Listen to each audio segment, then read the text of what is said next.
Yin Yoga, Reclined Butterfly. Now there are a number of ways the reclined butterfly can be performed. It's very relaxing, a surprisingly relaxing position and pose. Very restorative. It opens up the hips, as you can quite clearly see. It's a lovely relax. Improves hip flexibility.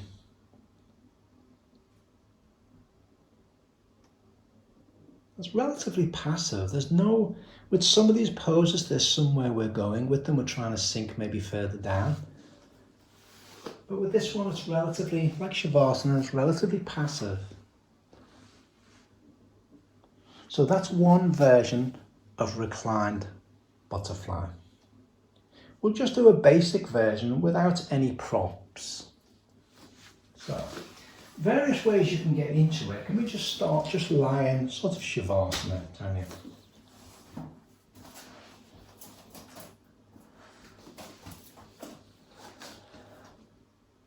And from there, we're just going to move into a butterfly pose. So just bring one leg in, bring the other leg in, so the soles of the feet are touching. Your arms away from the body, similar to what they are in Shavasana, palms up towards the ceiling. And that's reclined butterfly as a very basic. We don't want the heels too close to the groin, but that's one area on this that you can play around with as tissues give. You may want to consider bringing the heels a bit closer to the groin. Now in this version now, what we'll do is we'll use props for this basic version.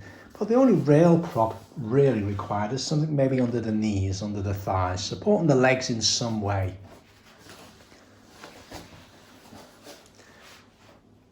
Now Tanya's using a cushion for underneath the head.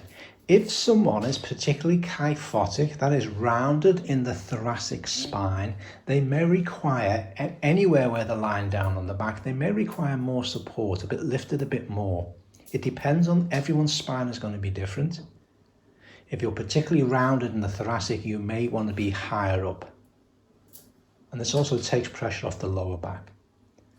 So that's a basic reclined butterfly with prop. And again, as time goes by, as tissues give, you may either be able to remove them or just move them further out as the knees then drop further down to the ground.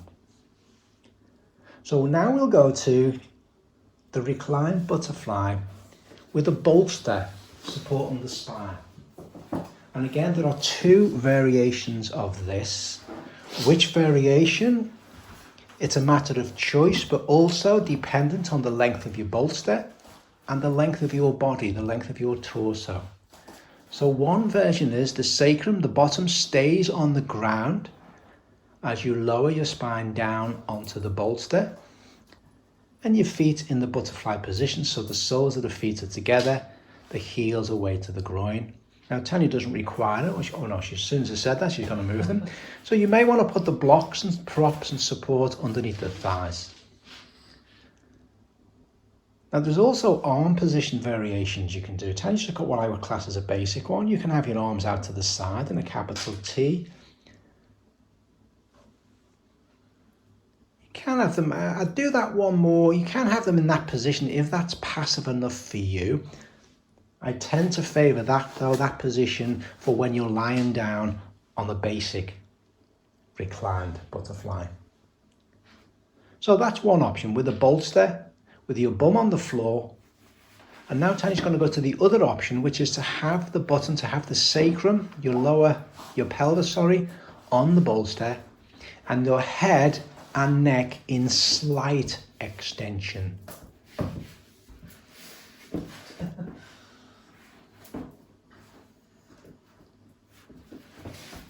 This opens up the throat chakra. But the caution here is, I would suggest Tanya could possibly do with another block under the head, to be honest. We don't want the head hyper extended. Extended, yes, open up the throat area. But we want to be careful that it's not hyper extended. Now, some people may know this or a variation of this as a fish, is it, Tanya? As a fish or supported fish. Again, surprisingly relaxing. And it depends on what mood I'm in. Some days I'll do this where the pelvis is on the bolster. I tend to prefer the pelvis on the floor. And I'll just show you the different arm position with the basic one if we can, Tanya. So go to a basic one where there's no props. And you're just on the floor.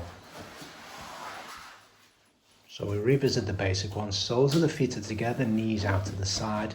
So as a basic, the arms are by the side, palms up. You can have them in a cactus, what I call a cactus position. Or what I do like, but I need support because of my shoulder, I've got a shoulder issue, where you're holding onto one elbow with the other one, with each hand.